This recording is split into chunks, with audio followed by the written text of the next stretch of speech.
Supergirl is the second movie in the newly rebooted DC universe following the inaugural film Superman that came out last year. A movie that I really liked, didn't love, but I did end up really liking it. This is produced by Peter Safran and James Gunn. This stars Millie Alcock at the end of the last movie. She showed up in Superman at the end. So she's reprising her role as Kara slash Supergirl.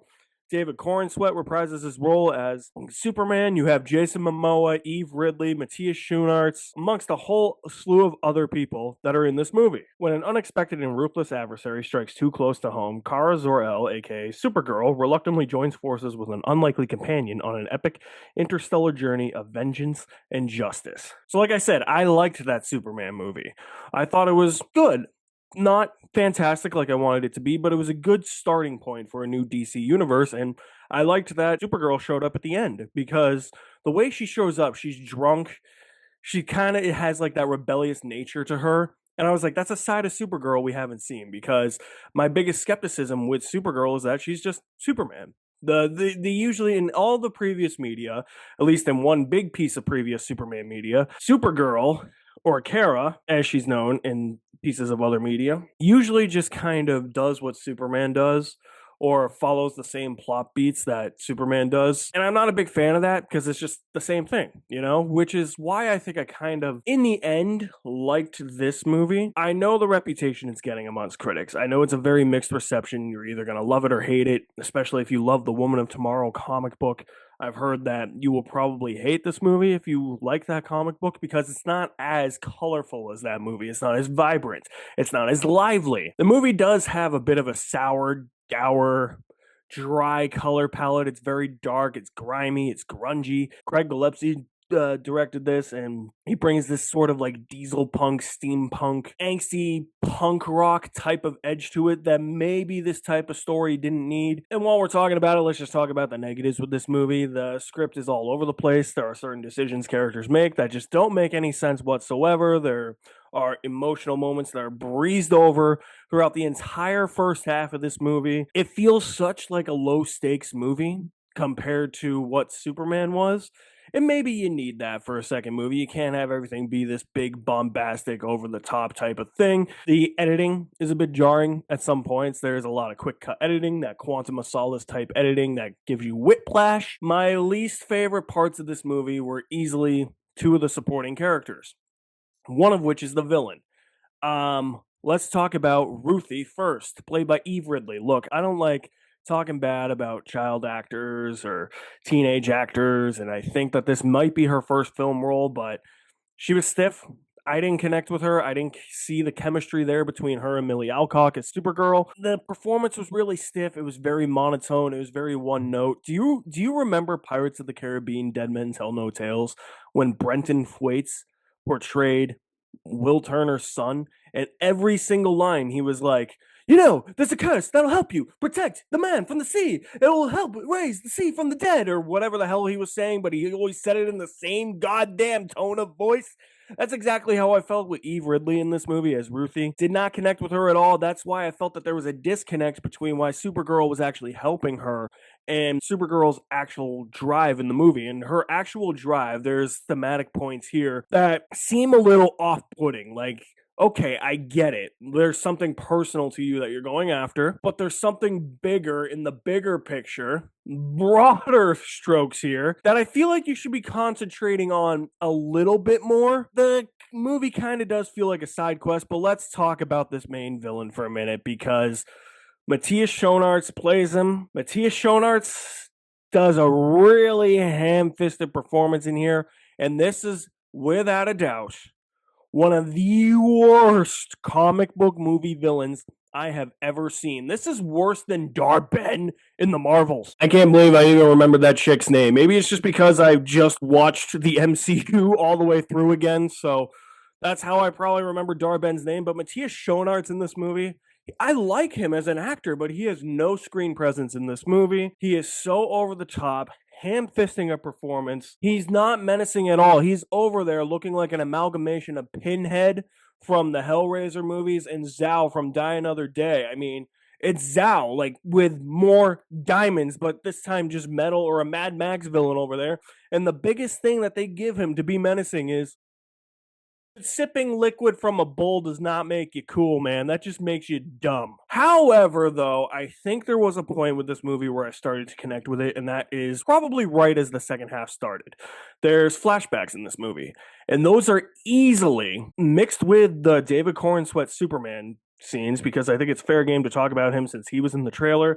I think it's fair game to talk about another character that I'll be talking about in a minute, because he's in the trailers as well. Those scenes mixed with the Superman scenes, easily the best scenes in the entire movie. Like, we got to a point where there was a flashback, and it was an elongated flashback, and I was like, this is legitimately the best scene in the entire movie. My buddy sitting next to me, he's like, yeah, why didn't this open up the movie? I understand why it didn't, but I think it would have been a stronger hook to open the movie with that. Now that I slept on it, it was a great scene. And then I think from there the movie took off, the action got better, there seemed to be a little bit more energy and life to it. There seemed to be a little bit more vibrancy, because the action in the first half, I couldn't really tell what was going on, not just because of the quick cutting, but because of poor lighting. Everything just looked like shadows and silhouettes. It still has that aesthetic a little bit in the second half, but not as much. I just had a lot more fun in the second half because you had characters like Lobo, played by Jason Momoa, who is perfect as Lobo. I love him as Lobo. That's just a fan casting everybody's wanted for years, and it's finally happened. I don't know why he's in this movie. A, he's not in the Woman of Tomorrow comic book series, and B, he doesn't have all that much to do other than come in, look like Jason Momoa with makeup on him, smoke a cigar, ride around on a motorcycle that flies. You know, typical Jason Momoa isms. Jason Momoa playing Jason Momoa. I don't even think Momoa knew he was being filmed, but he was a delight. I liked him. He was a lot of fun. It's what this movie needed, and I think I realized in the second half that this movie essentially was just a more standalone adventure. I was so happy that Superman didn't come in at the end and save the day and swoop in and help Supergirl, and she kind of just did things on her own, which I liked. And let's talk about Supergirl for a minute. I think Millie Alcock is a big reason why this movie mostly or just about works for me, because she's the best live action Supergirl we've had on screen. Not that there's much competition or anything. I mean, who do we have? We have Millie Alcock, Helen Slater, Sasha Kaye, who literally did nothing in The Flash, Laura Vandervoort, who just repeated plot lines that Clark had in Smallville, and if he had amnesia, she had amnesia. If Lex hit him with a car, Lex hit her with a car. Ay, ay, ay. She held Clark. That's such a disappointment in Smallville. Ugh. And then you have Melissa Benoist, and I mean, she was okay for CW level acting, I guess. But Millie Alcock really embodies what I want from Supergirl, just a completely different interpretation of Supergirl, not something that's a carbon copy of Superman. I have no problem with there being more of a focus on female superheroes. I think that that's very important, and I think that they should take the spotlight.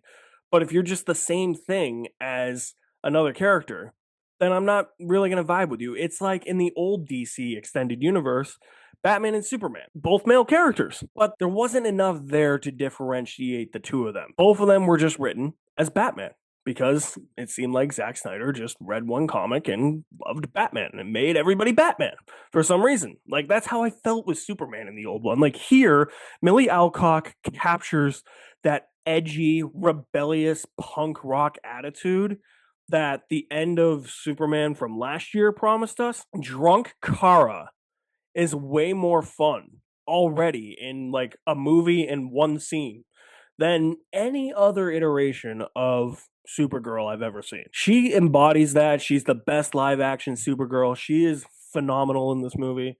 I can't wait to see more of her in Man of Tomorrow. She worked really well. I loved the soundtrack too by Claudia Sarne. I don't think it's getting all that much praise.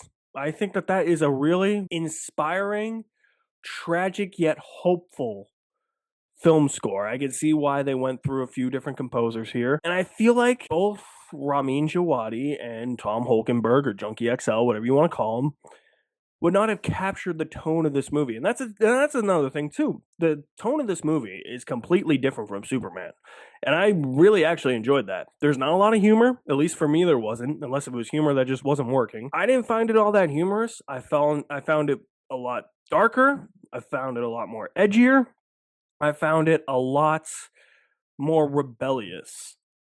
And I think that that was a nice little arc for Kara to have in this movie and see where she went at the end of the movie. If she wants to return to Earth or if she wants to stay on planets where there's a red sun so she can get drunk. Really interesting stuff that probably doesn't scratch below the surface. But I don't know. I feel like it didn't have to. I mean, there are major problems with this movie, but in the end, I walked away enjoying it. I don't have to have a movie like this blow me away. It doesn't have to be the next big thing. The thing that I can kind of equate to this is going from Iron Man to the Incredible Hulk. That's kind of how I feel. Going from Superman to Supergirl. Who knows what Clayface has in store? Looking forward to that, but I'm really looking forward to seeing more of Millie Alcock. Looking forward to seeing more of Jason Momoa as Lobo. Once you get to that flashback scene, once this movie gets there, it kicks into gear. Everything just seems to be better from that point on, despite that really clunky, messy first half. It did feel a little bit longer than an hour and 48 minutes, which I think is too short, anyways, but it did feel longer. So some of the pacing might be a little bit off, but overall, I had a fun time. I don't necessarily agree with the critics on this one. I could see why some of the scores are low. It worked for me, but in the end, yeah, that's all I got. I enjoyed Supergirl with just over half a bucket of popcorn. Yeah, like 2.5, 3 out of 5. It's where this movie sits for me. So if you have seen Supergirl, let me know what you think. Let me know in the comments below. Thank you for watching. You guys are the best. I'll see you at the movies somewhere.